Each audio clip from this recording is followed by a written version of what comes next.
In this video, we're going to do a quick exercise. Both hands are dealing with triads on the white keys, every other note for 3 notes. So this is a traditional triad or 3-note chord, traditional triad 3-note chord.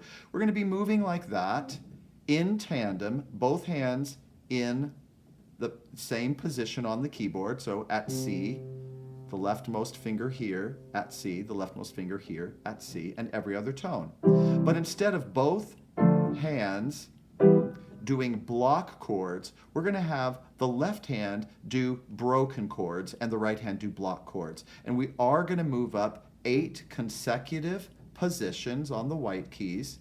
We're going to get to the next C above middle C, and then we're going to repeat that one and come down. Right hand is doing block. Left hand, though, is doing broken. So the left hand is going to sound like this.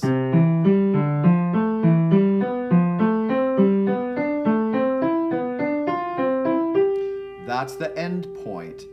I want you then to shift the direction of your arpeggiation and go down the keys and down your positions.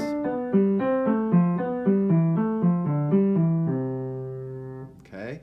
And you want these things to be metronomically as accurate and precise as possible. So this one's broken, this one's block. This one is just moving up like this, and this one's broken.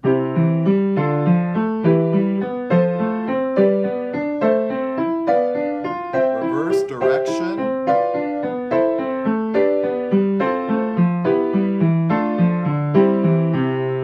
Great. If you need to go slower, that's fine. I want you to go slow, methodically. Everything should be equal in terms of rhythmic value. It should be as precise as possible. Everything should be the same volume. We should hear all of the tones of the chord in both hands. And so slow is always good. But as you get better and better at it, speed it up.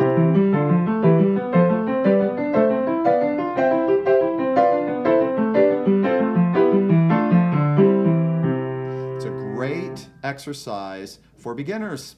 Have at it.